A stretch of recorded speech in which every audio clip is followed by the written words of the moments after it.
They laughed behind gloved hands when she entered the room 45, unwed, unrepentant. But the Duke of Ravenscourt saw what they could not. A woman whose soul burned brighter than all their carefully curated lives combined. Welcome, besties. Before we dive into the whole story, please click subscribe and let me know in the comments where you're watching from, because tomorrow, I will be giving you another story just as beautiful as this one, and you don't want to miss it. Now let's get into it. The summer air hung thick and sweet over the Worthington estate, carrying with it the scent of overripe roses and the sharper tang of impending humiliation. Cordelia Hartwell adjusted the lace parasol that had belonged to her late aunt, feeling the weight of every eye in the garden settle upon her purple gown like stones. She'd known coming here would be a mistake. The charity auction for the parish school had seemed reason enough to endure an afternoon of barbed pleasantries and pitying glances. But now, standing at the edge of Lady Philippa Worthington's immaculate lawn, she wondered if even the children's education was worth this particular form of torture. "Miss Hartwell, how?" Unexpected. Philippa glided across the grass, her yellow silk dress catching the light in a way that proclaimed its newness, its expense, its superiority to everything around it. "I wasn't certain you'd actually attend. These events can be so trying for those without. Well, but I've saved you a lovely spot in the shade. With the dowagers. They're such wonderful company, aren't they?" The smile that accompanied these words was crystalline, sharp enough to draw blood. 25 years old and married to one of the wealthiest men in 3 counties, Philippa had appointed herself the arbiter of all things proper, all things enviable, all things Cordelia supposedly lacked. "How thoughtful," Cordelia replied, matching her hostess's smile with one of practiced serenity. "Though I confess, I've always preferred the sun. One's complexion suffers less from honesty than from hiding in shadows." A flicker of something crossed Philippa's face, confusion, perhaps, or the faint recognition that she'd been insulted, though she couldn't quite grasp how. Before she could formulate a response, another guest arrived, and she swept away in a rustle of expensive fabric and barely concealed disdain. Cordelia moved through the garden with the careful grace of someone navigating a battlefield. She smiled at the vicar's wife. She complimented Mrs. Thornbury on her hat. She pretended not to notice when conversation stopped as she approached, or the way younger women looked at her with a mixture of pity and horror, as if her unmarried state might somehow be contagious. 45 years old, and still they couldn't fathom that a woman might choose this life, that she might prefer the company of her bees and her books to a husband who viewed her as decorative furniture, that she might find more satisfaction in teaching girls to think for themselves than in producing heirs for a man who barely knew her name. The auction was held in the great glass conservatory at the rear of the estate, where exotic plants from distant colonies climbed toward the vaulted ceiling, and the air smelled of damp earth and privilege. Cordelia found her assigned seat indeed, tucked in the back corner with 3 elderly widows who greeted her with sympathetic nods that made her want to scream and tried to focus on the purpose of the afternoon. The school needed new books. The children needed winter coats. This mattered more than her pride. But then the whispering started. "Is that really her? Good heavens. I thought she'd have the decency to stay home by now. 45 years old and still parading about in that old gown. It's rather sad, isn't it? My daughter said she saw her at the market yesterday, buying seeds." "Seeds?" Cordelia's fingers tightened on her fan.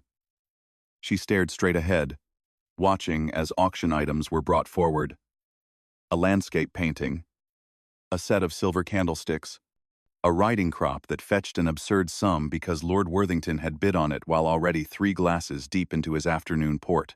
She bid on a collection of botanical prints, winning them for more than she'd intended to spend, and felt a small spark of satisfaction when Philippa's smile grew tighter. Then the conservatory doors opened, and the whispers changed their tune entirely. He entered like a figure from another era, all dark elegance and careful isolation. Nathaniel Ravenscourt, Duke of Ravenscourt, moved through the crowd with the ease of a man who'd long since stopped caring what they thought of him. His coat was perfectly tailored, but not ostentatious. His cravat was tied with mathematical precision, and his eyes, gray as a winter sea, swept across the assembled company with an expression of such profound disinterest that it bordered on artistic. The hermit duke emerges, someone muttered behind Cordelia. £10 says he leaves before the tea service. My dear, he hasn't accepted a dinner invitation in 7 years. The man is practically feral. Cordelia watched as Philippa intercepted him near the entrance, her smile bright and predatory. She couldn't hear the conversation, but she could read the Duke's body language, polite, distant, already calculating his escape. He'd come for the same reason she had, obligation masquerading as charity. They were, she realized, with sudden clarity, the only two honest people in the room. The thought made her smile, just slightly, and in that moment, his gaze found hers across the crowded conservatory. It lasted perhaps 3 seconds, less than the time it took to draw breath. But in those seconds, Cordelia felt something shift in the careful architecture of her solitary life. A crack in the foundation, narrow but undeniable, through which an unexpected light began to seep. Nathaniel Ravenscourt had attended exactly 4 social events in the past 3 years, and he'd regretted every single one. This afternoon was shaping up to be no exception. The conservatory was too warm, the conversation too vapid, and Lady Worthington's perfume strong enough to wilt the exotic orchids climbing the glass walls behind her. Your Grace, you simply must tell me what you think of the new railway expansion, Philippa was saying, her voice pitched at that particular frequency that suggested she cared deeply about his answer, while simultaneously not listening to a word he might say. Lord Worthington has invested quite heavily, you know. I'm sure he has, Nathaniel replied, his attention already drifting toward the exit. He'd made his appearance. He'd fulfilled his social obligation to the parish school. Surely he could escape before. His gaze snagged on a woman in the back corner. She wore purple, which was either very brave or very foolish given the sea of pastels surrounding her. Her auburn hair, streaked with distinguished silver, was arranged simply, without the elaborate curls that seemed to be fashionable this season, and she was smiling not at anyone in particular, just a small, private expression of amusement that suggested she'd heard something absurd and was too polite to laugh aloud. Then her eyes met his, and Nathaniel forgot entirely what Philippa had been saying. There was intelligence in that gaze. Recognition, perhaps. And something else, a weariness that matched his own. The look of someone who'd attended too many gatherings where they were the subject rather than the guest. Your Grace? Philippa's tone had sharpened. Are you quite well? Perfectly well, he said, tearing his attention back to his hostess. Though I'm afraid I've just remembered an urgent matter at home. You'll excuse me. He made his escape before she could protest, but instead of heading toward the exit, he found himself drawn toward the back of the conservatory, toward the woman in purple who was now studiously examining her auction catalogue as if it contained the secrets of the universe. Miss Hartwell, one of the elderly widows was saying, her voice carrying across the aisle. The words were meant kindly, perhaps, but Nathaniel saw the way the woman in purple, Miss Hartwell, apparently stiffened ever so slightly. I have china, Mrs. Pemberton, she replied with impressive grace. What I need are the botanical prints, which I'm pleased to have won. The illustrations of Himalayan flora are quite remarkable. Plants. Mrs. Pemberton sighed. Yes, dear. Very suitable. Nathaniel had never been one for impulse. His entire adult life had been constructed around careful calculation, measured response, and the avoidance of unnecessary entanglement, which made what he did next completely inexplicable. He stopped beside Miss Hartwell's seat.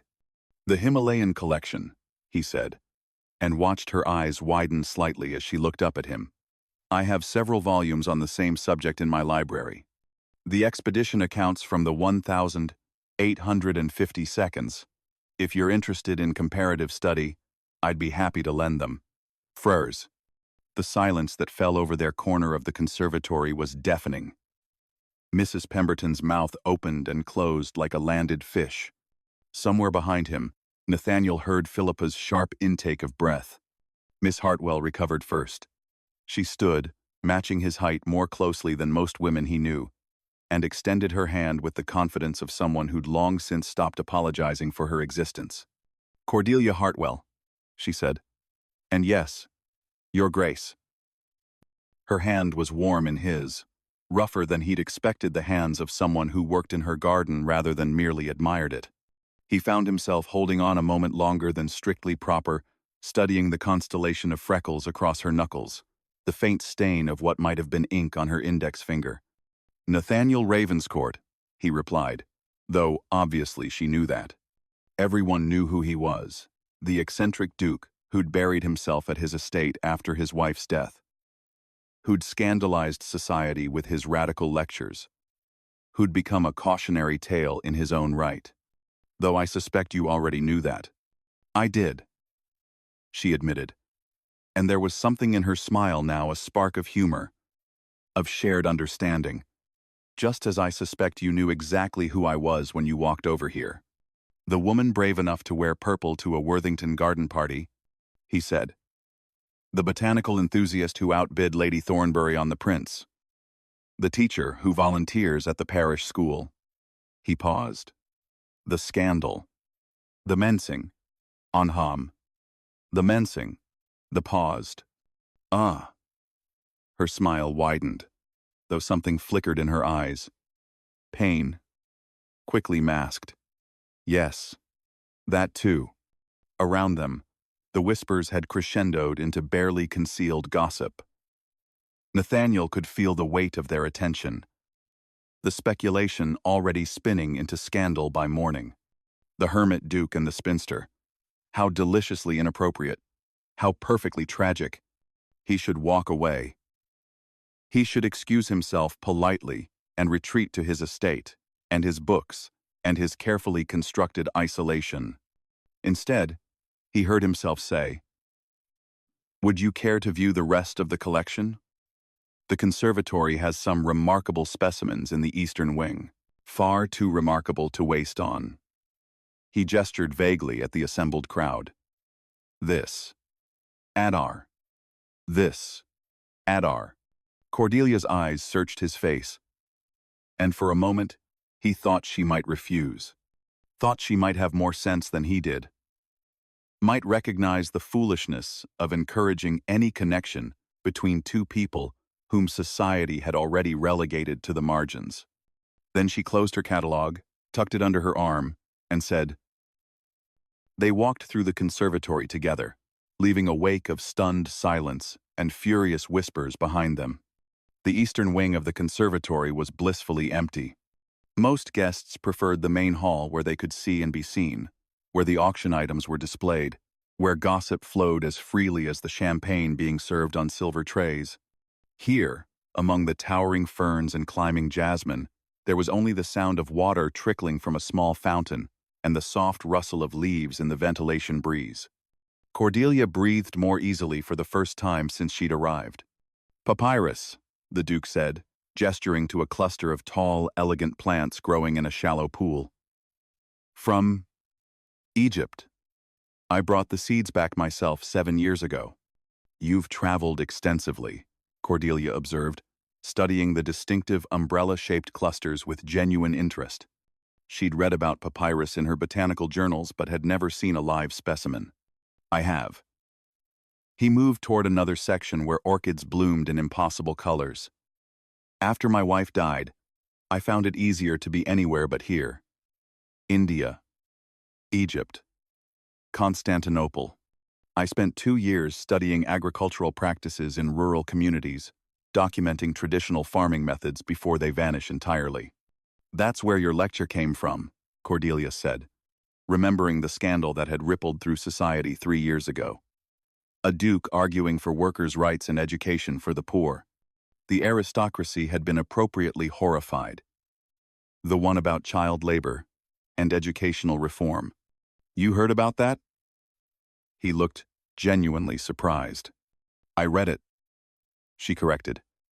Someone published the full text in the London Review. I thought it was brilliant, though I suspect that opinion isn't widely shared among our present company. Something shifted in his expression, a crack in the careful neutrality he'd worn like armor. You read the London Review? Among other things, philosophy, botany, the occasional scandalous novel when I need reminding that my life could be more dramatic. She touched a velvety orchid petal, marveling at its texture. I correspond with several botanists across Europe. We exchange seeds and observations. It drives the local postmaster to distraction, all these packages arriving from suspicious foreign locations. You've built yourself quite a life, Nathaniel said, and there was no condescension in his voice, only curiosity. I've built myself the only life I could tolerate. Cordelia replied honestly. The alternative was marriage to any of the 3 men who proposed to me before I turned 30. One wanted a mother for his 6 children. Another needed someone to manage his household while he conducted affairs with his secretary. The third was actually kind, but he couldn't understand why I'd want to read when I could be embroidering his initials on handkerchiefs. And so you chose yourself. I chose myself, she confirmed. Which apparently makes me either pitiable or dangerous, depending on whom you ask. Women aren't supposed to be content alone. It undermines the entire social structure. Nathaniel laughed, a genuine sound that seemed to surprise him as much as it surprised her. I've received similar criticism. What's the point of a title and an estate if you're going to waste them on solitude and scholarship? As if my value exists solely in my ability to host lavish parties and produce heirs. Did you love her? Cordelia asked, then immediately regretted the boldness. I'm sorry. That's far too personal. No, he said quietly. It's a fair question. And the answer is, I respected her, cared for her. We married young, both of us doing what was expected. She was kind and intelligent, and she deserved far more than I could give her. When she died, he paused, his jaw tightening. When she died in childbirth, along with our daughter, I realized I'd wasted years, pretending to be someone I wasn't, living a life that meant nothing. The pain in his voice was raw, unadorned. Cordelia felt it resonate in her own chest, that familiar ache of lives unlived and words unspoken. I'm sorry, she said softly. So am I. He turned back to the orchids, his fingers hovering near a bloom but not quite touching. I learned that time is far too precious to waste on performance, on pretending, on caring what people like Lady Worthington think of my choices. And yet here you are, Cordelia pointed out. At a Worthington garden party. Here I am, he agreed. Though I'm beginning to think the afternoon might not be entirely wasted after all. The air between them felt suddenly charged, crackling with something Cordelia couldn't quite name. She was acutely aware of how close they were standing, how the filtered light through the glass ceiling caught in his gray eyes, how her heart was beating just slightly faster than normal. This was dangerous. This unexpected connection with a man who was, in his own way, as much of an outsider as she was. They were both too old for foolish romance, too scarred for naive hope. And yet, Miss Hartwell, there you are. They both turned to find Lady Worthington sweeping into the eastern wing. Her expression caught somewhere between triumph and fury. Behind her trailed a small crowd of curious onlookers, drawn by the scent of scandal like sharks to blood in the water. I've been looking everywhere, Philippa said, her voice honeyed with false concern. When I saw you'd wandered off with His Grace, I became quite worried. These paths can be so confusing, and we wouldn't want anyone to get lost. The emphasis on the last word carried multiple meanings, all of them insulting. Cordelia felt her spine straighten, felt the familiar armor of indifference sliding back into place. But before she could respond, Nathaniel spoke. Miss Hartwell has been kind enough to discuss botanical cultivation with me, he said. his tone perfectly pleasant and perfectly cold. I was just inviting her to visit my estate's gardens next week. I believe she'd find the rare species collection quite valuable for her research. The silence that followed was absolute. Somewhere in the crowd, someone gasped. Philippa's smile froze on her face like ice on a winter pond. How generous, she managed. Isn't it? Nathaniel turned to Cordelia, and she saw the challenge in his eyes. The question. He was offering her something, not rescue, exactly, but partnership, a united front against the judgment they both faced. Shall we say Tuesday afternoon? I'll send my carriage. Cordelia knew she should refuse. Knew that accepting would fuel the gossip, would make her even more of a target, would complicate the simple life she'd worked so hard to build. Instead, she smiled. Tuesday afternoon would be perfect, Your Grace. The carriage that arrived at Cordelia's modest estate the following Tuesday was far too elegant for someone who'd spent the morning with her hands in the soil, coaxing new growth from her prize-winning roses. She'd debated canceling, had even drafted a note of polite decline 3 times before throwing each version into the fire. But curiosity won. Curiosity, and something else. The memory of gray eyes that had looked at her not with pity or judgment, but with recognition. She'd chosen a sensible day dress in deep green, had arranged her hair in a simple chignon, had firmly told herself this was merely an educational visit between 2 people with shared interests. Nothing more. Nothing dangerous. The lie lasted until she saw Nathaniel waiting for her at the entrance to his estate. Ravenscourt Manor was everything polite society whispered about, sprawling and ancient, with Gothic towers and gardens that seemed to stretch to the horizon. But it was the man standing on the steps who took her breath away. He'd forgone his formal coat for something more casual, and his shirt sleeves were rolled to his elbows, revealing forearms that suggested he did more than simply direct his gardeners from a distance. Miss Hartwell, he said, and his smile was genuine, unguarded. Welcome. Your Grace, she replied, accepting his offered hand as she descended from the carriage. I hope I'm not intruding on your work. You're saving me from it, he admitted. I've been attempting to reorganize my library all week. It's a task that grows more impossible by the hour. He gestured toward the gardens. But first, I promised you rare species. Shall we? They walked through beds of specimens she'd only read about: night-blooming cereus from Mexico, ghost orchids from the swamps of the American South, a collection of medicinal herbs from the Himalayas that made her fingers itch to take notes. How do you maintain all this? She asked, genuinely impressed. With great difficulty and an excellent head gardener, Nathaniel admitted. Though I confess, I do much of the work myself. My staff thinks I'm eccentric, but there's something meditative about working with soil and living things. It quiets the mind.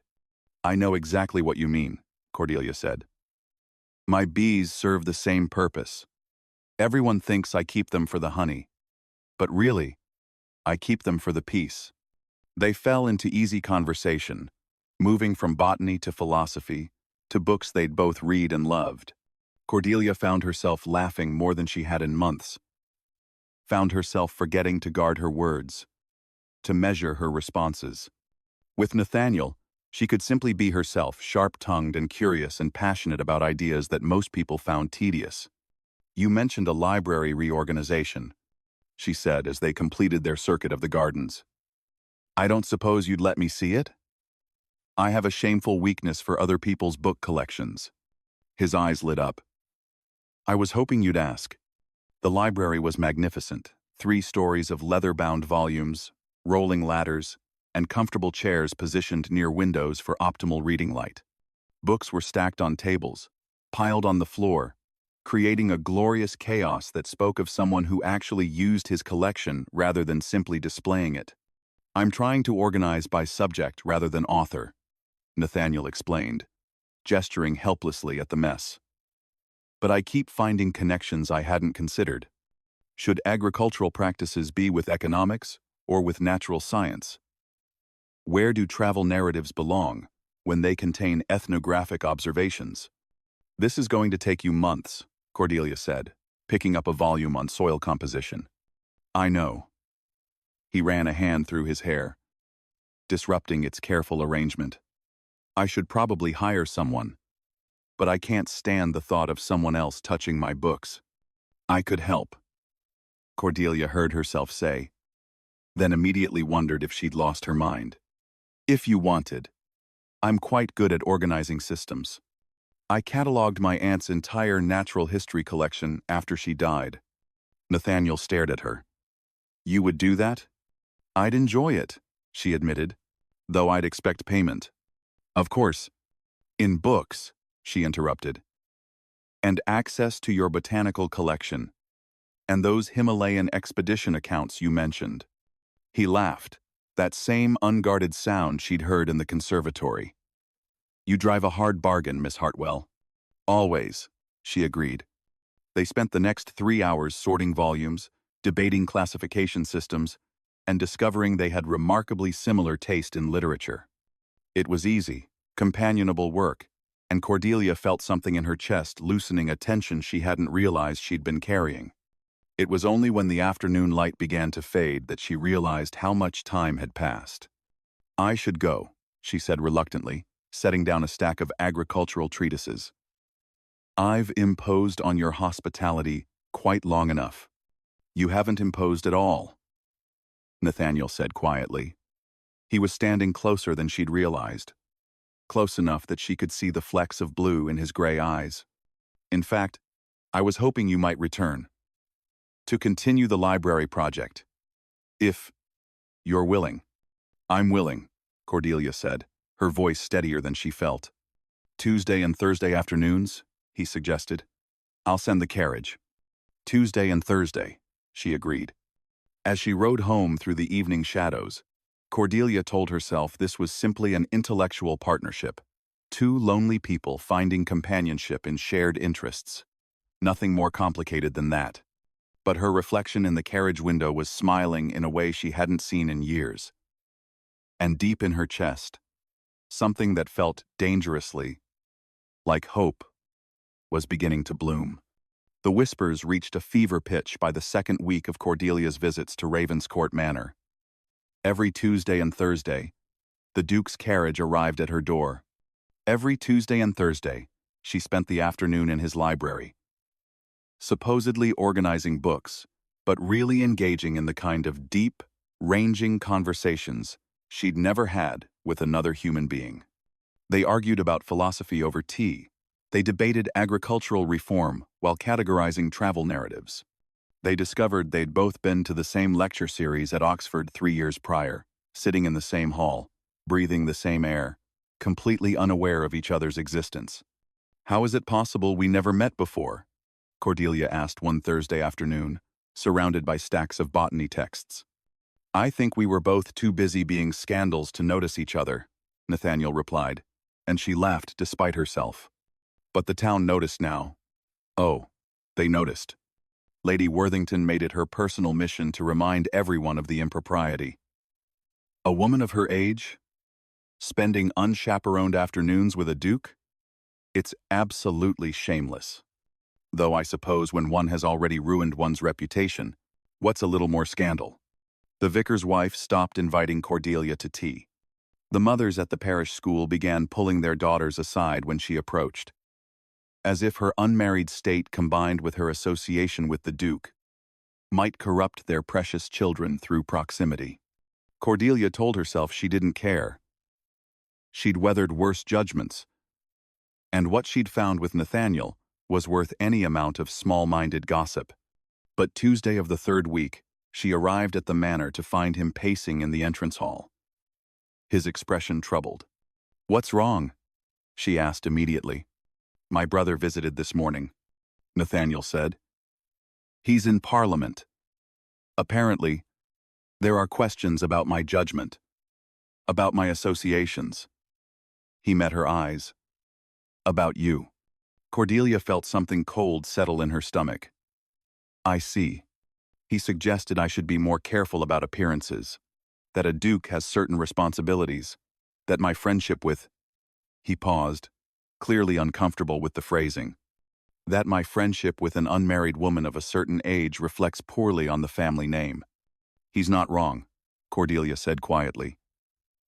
"By society's standards, we are behaving inappropriately. Society's standards are idiotic." "Perhaps," she agreed. "But they're also powerful. Your brother is trying to protect your position, your influence. If you lose credibility with Parliament, you lose your platform for the reforms you care about. So, I should what? Stop seeing you? Pretend this friendship doesn't exist?" His voice was rough with frustration. "Cordelia, you're the only person I've spoken to honestly in 15 years. Do you have any idea how rare that is?" The use of her Christian name sent warmth flooding through her chest. They'd maintained proper formality for weeks, even as their conversations grew more intimate. Even as she'd caught him watching her with an expression that made her heart stutter. "Nathaniel," she said, testing his name on her tongue, loving the shape of it. "I don't want to be the reason you lose everything you've worked for.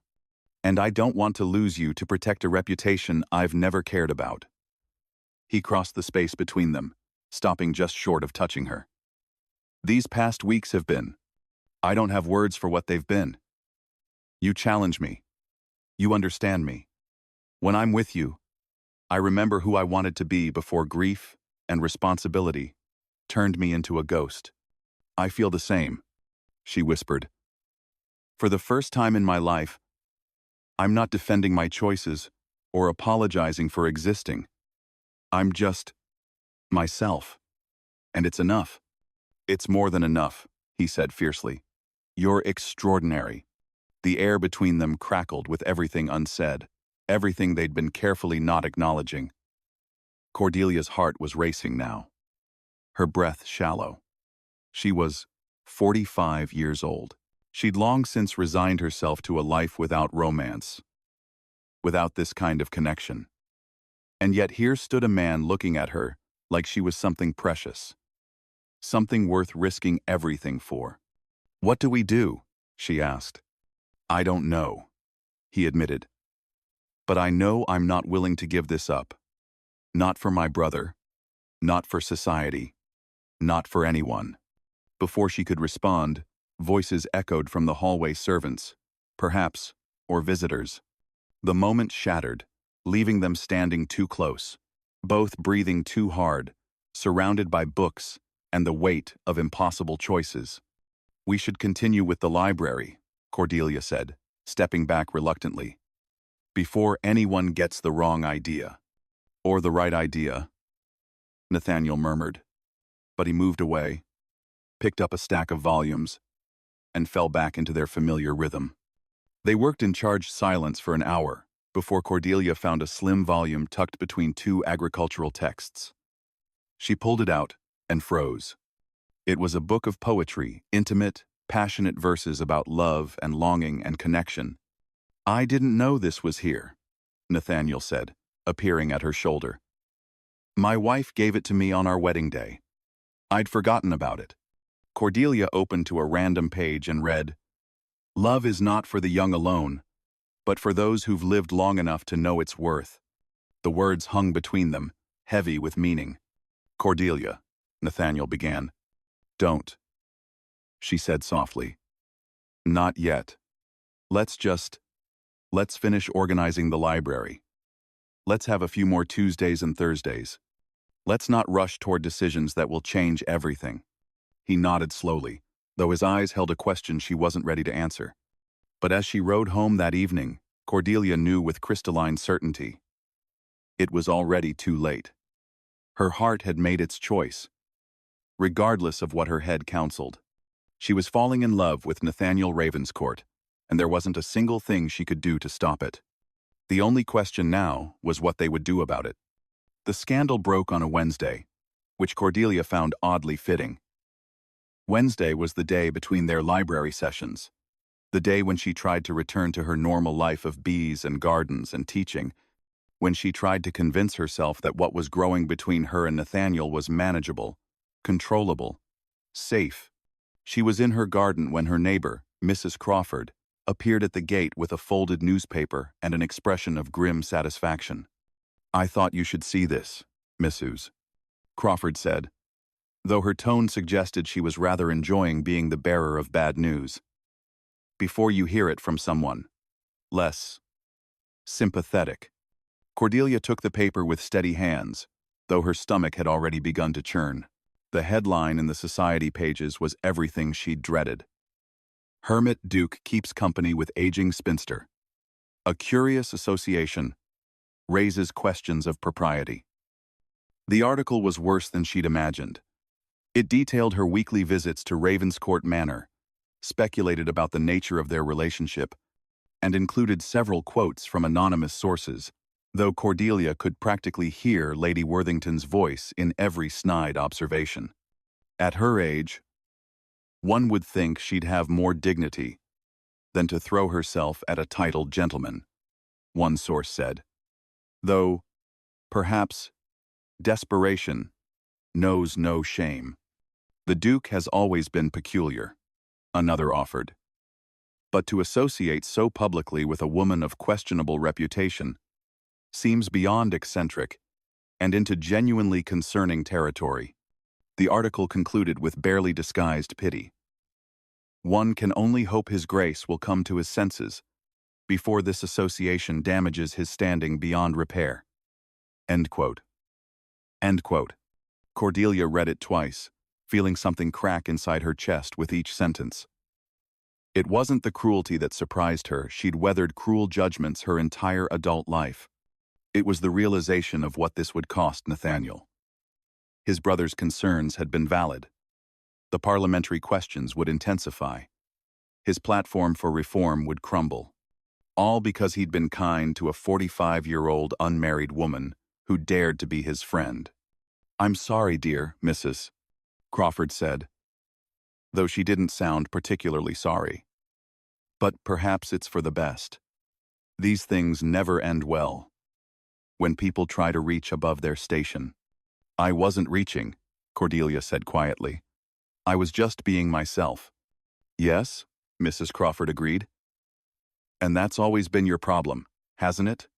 After she left, Cordelia sat in her garden and stared at the newspaper until the words blurred. She knew what she had to do. She'd known, really, since the moment Nathaniel had mentioned his brother's visit. Some connections were too dangerous to maintain, no matter how much they meant.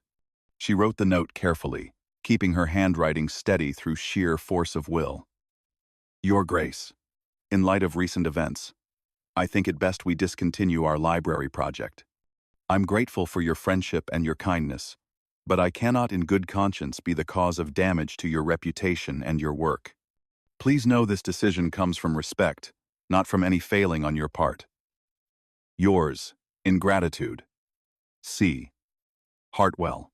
She sent it by messenger that afternoon, before she could lose her nerve. Then she went inside, closed all the curtains, and allowed herself exactly 1 hour of tears before pulling herself together and returning to her bees. The bees, at least, didn't judge. They simply went about their work, building and tending and creating sweetness from the world's bitter flowers. Thursday came, and the Duke's carriage didn't appear. Friday passed in heavy silence.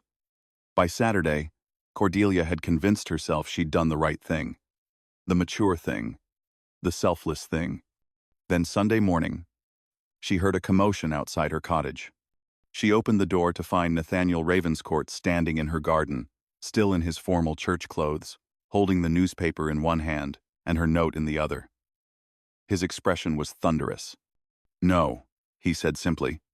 "Your Grace." "No," he repeated, climbing her front steps. "You don't get to make this decision unilaterally. You don't get to decide what I'm willing to risk or what matters to me. The article is vicious and small-minded, like everything that's ever been written about either of us." "So what? Did you really think I didn't know this would happen? Did you really think I'd care more about parliamentary gossip than about you?" "Your work matters," Cordelia protested. Your reforms, your advocacy, they matter, he agreed. But not more than this. Not more than having someone in my life who sees me as I am. Not as a title, or a tragedy, or a cautionary tale. He stepped closer, his voice dropping. Cordelia, I have spent 15 years in careful isolation, telling myself it was safer, easier, better than risking connection. And then I met you. And suddenly, everything I thought I knew about what I needed was wrong. We're too old for fairy tales, she whispered, though her heart was racing. We're exactly the right age, he countered. We've both lived long enough to know what matters. We've both survived enough judgment to know that other people's opinions are worthless compared to our own happiness. And I know. His voice cracked slightly. I know that these past weeks with you have been the most alive I've felt since before my wife died. Maybe ever. Nathaniel, I'm in love with you, he said, and the words hung in the morning air like a bell's chime. I'm 42 years old, and I've been married, and I've traveled the world, and I have read hundreds of books about love and connection, but I have never felt anything like what I feel when I'm with you. You make me want to be brave. You make me believe that maybe it's not too late for either of us to have something real. Cordelia felt tears streaming down her face, though she couldn't remember starting to cry. I love you too, she admitted. I've loved you since you offered to share your books with a scandalous spinster in a conservatory. I've loved you since I realized you see me as a person, not as a cautionary tale or a failed woman. I've loved you, and it's terrified me. Be terrified with me, he said, taking her hands. Let's scandalize society together. Let's build a life that makes sense to us, even if it makes no sense to anyone else. Let's prove that love doesn't expire at 40 or 45, or any age they decide is too late. They'll destroy us, she warned. Let them try, he said. We've both survived worse. And then he kissed her right there on her cottage steps, in full view of anyone who might be watching, in complete defiance of every rule they'd spent their lives following. His lips were warm and sure, and Cordelia kissed him back with all the passion she'd spent 45 years believing she'd never experience.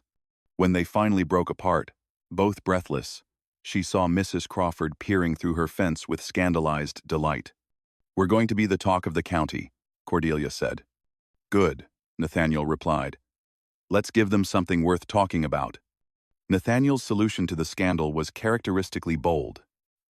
He invited half the county to Ravenscourt Manor for a garden party, with Cordelia as his official hostess. The invitations arrived on thick cream paper, impossible to refuse without giving deliberate offense, and they caused precisely the chaos he'd intended. Is he mad? Lady Worthington spluttered when hers arrived. Hosting a party with that woman? Brilliant, more like, Nathaniel's brother told him during an emergency visit to the manor. You've turned scandal into spectacle. If you present her openly, with confidence, you control the narrative. Though, I still think you're insane. Probably, Nathaniel agreed cheerfully. But I'd rather be insane and happy than sane and miserable. Cordelia herself was less certain about the plan. What if no one comes? She asked, standing in the manor's drawing room, where they'd been planning the event. What if this humiliates you worse than the newspaper article? Then we'll have a lovely afternoon, just the two of us, Nathaniel said, pulling her close. They'd grown comfortable with casual affection over the past week, and Cordelia still marveled at the simple pleasure of being held. But they'll come. Curiosity alone will ensure it. He was right. On the day of the party, carriages lined the drive to Ravenscourt Manor. Society's finest arrived, dressed in their most impressive clothes, eyes gleaming with anticipation of watching the Duke and his scandalous companion crash and burn. Instead, they found Cordelia Hartwell transformed not into someone different, but into the most confident version of herself. She wore a new gown in deep emerald green, her silver-streaked hair arranged elegantly, moving through the garden with the grace of someone who'd finally stopped apologizing for existing and Nathaniel never left her side. He introduced her to everyone as Miss Hartwell, the foremost botanical expert in the county, and my dearest friend. He solicited her opinions on everything from garden design to political reform. When Lady Worthington arrived, fashionably late and armed with cutting remarks, he greeted her with chilly politeness before guiding Cordelia toward more interesting company. "She's different than I expected," Cordelia overheard one matron whisper to another. "Rather impressive, actually." "And he's clearly smitten," her companion replied. "Look how he watches her." It was true. Nathaniel looked at her like she was the only person in the garden, like her thoughts mattered more than anyone else's, like her very presence made him happy. And Cordelia found herself looking back the same way, no longer trying to hide what was growing between them. The turning point came when a young woman approached Cordelia near the fountain. She couldn't have been more than 23, her expression somewhere between nervous and determined. "Miss Hartwell," she began, "I'm Beatrice Thornbury. I attend your classes at the parish school." "Of course," Cordelia said warmly. "You're doing excellent work in mathematics. I wanted to thank you," Beatrice continued, her voice dropping so others wouldn't overhear, "for showing us that there are different ways to live. My mother wants me to accept a proposal from a man I barely know, but after watching how you've built your life, how you've refused to settle for less than what you want." She paused, gathering courage. "I told her I want to attend university instead, to study medicine." Cordelia felt emotion tighten her throat. "What did she say?" "She's furious," Beatrice admitted. "But she also can't argue with your example. You've proven that choosing yourself isn't the catastrophe everyone warns about." She glanced toward where Nathaniel was speaking with a group of gentlemen. "And now you've proven that it doesn't mean ending up alone either. You've shown us that love can find us at any age, in any circumstance, if we're brave enough to accept it." After Beatrice left, Cordelia found Nathaniel and pulled him aside. "What's wrong?" he asked immediately. "Nothing's wrong," she said, her eyes bright. "Everything's right. That girl, she's going to fight for her education. Because she saw me refuse to settle. I never realized that my choices might matter to anyone else." "Your choices have always mattered," Nathaniel said softly. "You just needed to see yourself the way I see you, the way all those students see you, as someone extraordinary." As the afternoon wore on, the atmosphere shifted. The guests who'd come for schadenfreude found themselves charmed by the Duke's obvious happiness and Cordelia's intelligence. Those who'd expected awkwardness discovered instead a partnership built on genuine respect and affection. By the time tea was served, even Lady Worthington had been reduced to tight-lipped silence. When the last guests departed, Cordelia and Nathaniel stood together in the empty garden, watching the sunset paint the sky in shades of rose and gold. "We did it," she said softly. "You did it," he corrected. "I just provided the venue." "We did it together," she insisted, then turned to face him. "Nathaniel, I need to tell you something. These past weeks have been miraculous. You've made me feel seen and valued in ways I never thought possible. But I need you to understand. I'm 45 years old. I won't give you heirs. I won't fit the mold of what a duchess should be. If you're hoping I'll transform into someone more suitable—" "Stop," he interrupted, taking both her hands. "Cordelia, I'm not asking you to transform. I'm not asking you to be anyone but exactly who you are. The woman who argues with me about philosophy. The woman who gets dirt under her fingernails from her garden. The woman who teaches young girls to believe in themselves." He paused, his gray eyes intense. "The woman I want to spend the rest of my life with." Her breath caught. "What are you saying?" "I'm saying marry me," he said simply. "Not because society expects it, not because it would silence the gossips, but because I want to wake up next to you every morning and fall asleep next to you every night. I want to reorganize libraries with you and argue about agricultural policy and grow old together, discovering new ways to be ourselves." "We're already old," she pointed out, but she was smiling through tears. Then let's be old together, he said. Let's scandalize society one more time by proving that love doesn't care about timelines or age or what anyone else thinks is appropriate. Marry me, Cordelia. Choose us. She kissed him instead of answering a kiss that tasted of tears and laughter, and 45 years of waiting for someone who would see her completely and love her anyway. When they finally broke apart, she whispered, "Yes. Yes to everything. Yes to us."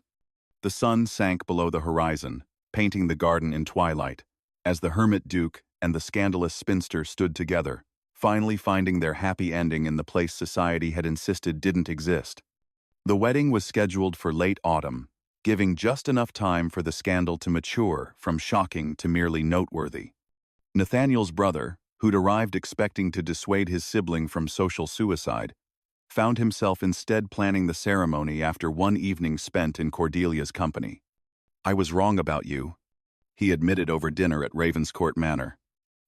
"I thought you were taking advantage of Nathaniel's isolation. Instead, you've given him back something I thought he'd lost. Permanently joy." "He gave me the same gift," Cordelia replied simply. The preparations were unconventional, like everything about their relationship. Rather than a grand society wedding at a fashionable London church, they chose the small parish chapel where Cordelia taught her students. Rather than an elaborate breakfast, they planned an afternoon garden party where guests could wander through the combined botanical collections they were already planning to merge. "People will talk," Cordelia warned, as they discussed the arrangements. "People will always talk," Nathaniel countered.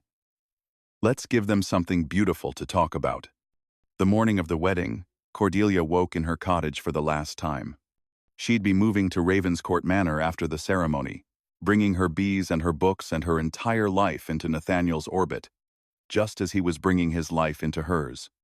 The thought should have been terrifying. She'd been independent for so long. Instead, she felt only anticipation. Her wedding dress was deep blue velvet, elegant but not ostentatious, with silver embroidery that caught the light. When she looked at herself in the mirror, she saw a woman who'd finally stopped fighting for acceptance and had instead found it in the one place that mattered, in someone else's eyes and in her own heart. The chapel was fuller than she'd expected. Her students were there, of course, including young Beatrice Thornbury, who'd defied her mother and accepted a place at Cambridge. The vicar's wife had come, looking slightly ashamed of her previous coldness.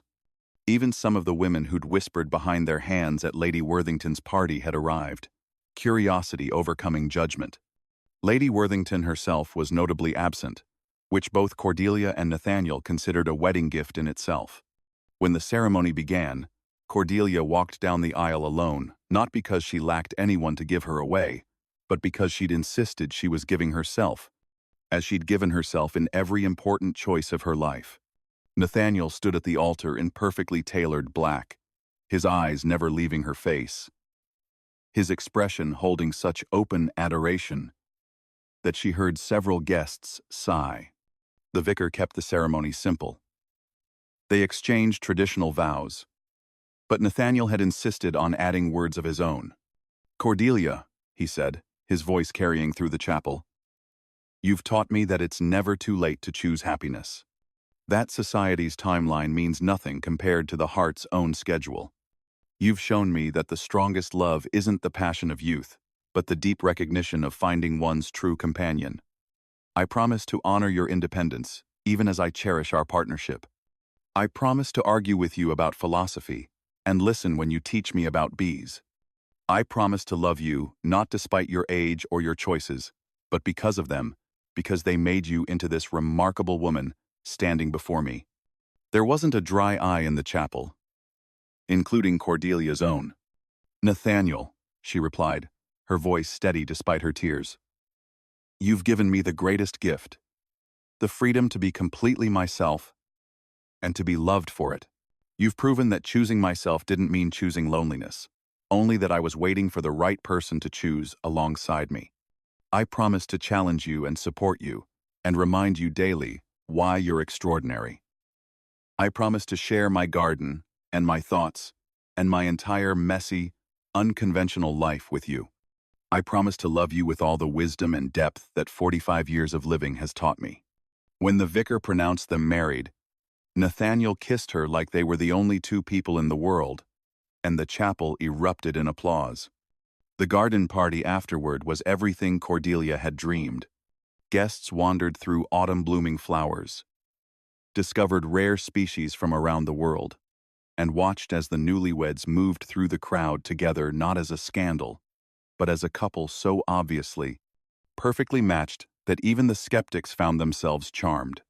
"I underestimated you, Mrs." Crawford admitted when she approached Cordelia near the fountain. "I thought you were just a stubborn spinster making a fool of herself. I didn't realize you were actually building toward this." "I wasn't building toward anything," Cordelia replied honestly. "I was just living my life. Nathaniel was the unexpected miracle, not the goal." As evening fell and the guests began to depart, Cordelia found herself standing in the same spot where Nathaniel had proposed months earlier. He appeared beside her, wrapping an arm around her waist. "Happy?" he asked. "Deliriously," she confirmed. "Though I keep waiting for someone to pinch me and reveal, this is an elaborate dream." "If it's a dream, we're both having it," he said, "and I never want to wake up." They stood together as stars emerged overhead. Two people who'd been told their entire lives that they were too old, too strange, too much themselves to ever find love. And they'd proven everyone wrong simply by refusing to give up on the possibility of happiness. "What are you thinking?" Nathaniel asked. "I'm thinking about all those years I spent alone," Cordelia said slowly. "I used to tell myself I was content, that I'd chosen my path, and was satisfied with it. And I was, truly. But this," she gestured at the garden, at the manor, at him, "this is better than content. This is joy. This is coming home to a person, instead of just a place." "I know exactly what you mean," he said quietly. "I'd convinced myself that I'd had my chance at love, that asking for more was greedy. But being with you isn't greedy, it's grace. It's being given a second chance I didn't know I needed." "So what happens now?" she asked. "We've scandalized society, proven them wrong, gotten married. Where do we go from here?" "Everywhere," he said simply. "We finish organizing the library. We combine our gardens. We travel to places I've been meaning to revisit and show them to you. We host more parties and teach more students and write more letters to botanical societies across Europe. We live, Cordelia. We just live. Together. For as many years as we're given." "That sounds perfect," she whispered.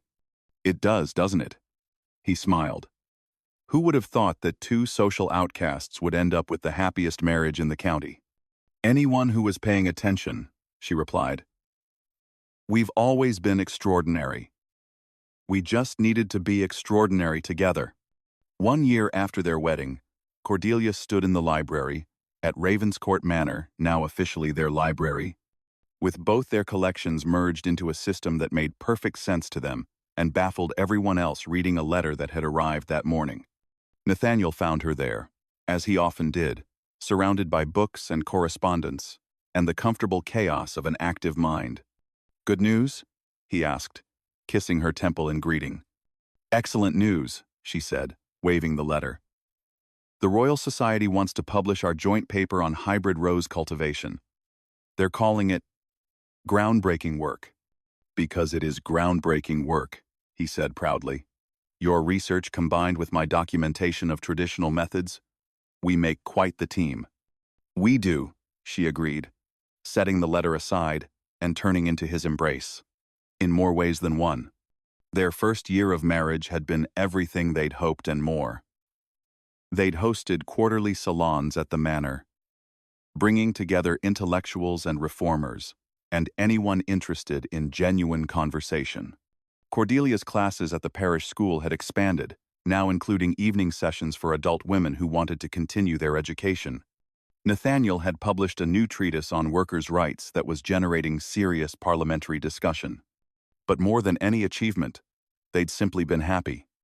"I heard from Beatrice Thornbury," Cordelia mentioned.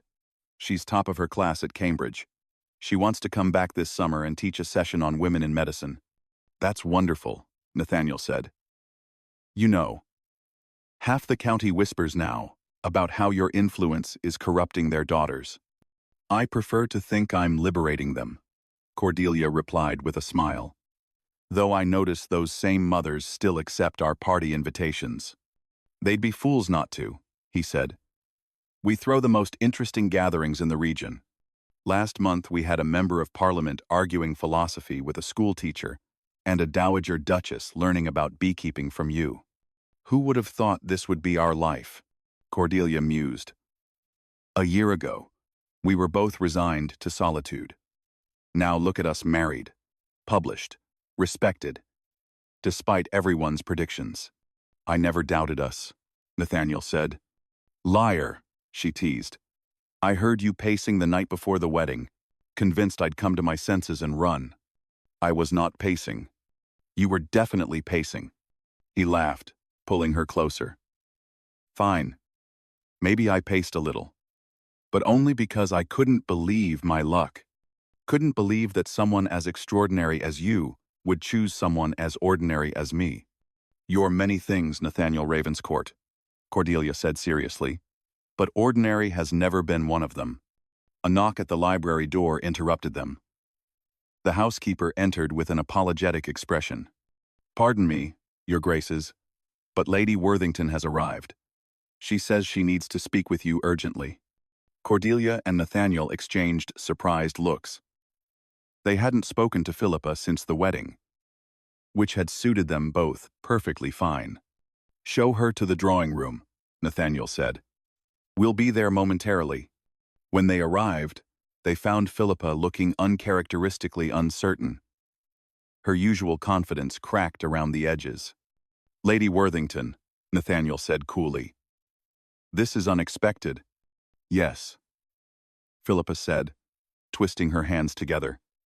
"I know I have no right to come here after everything, but I didn't know where else to turn."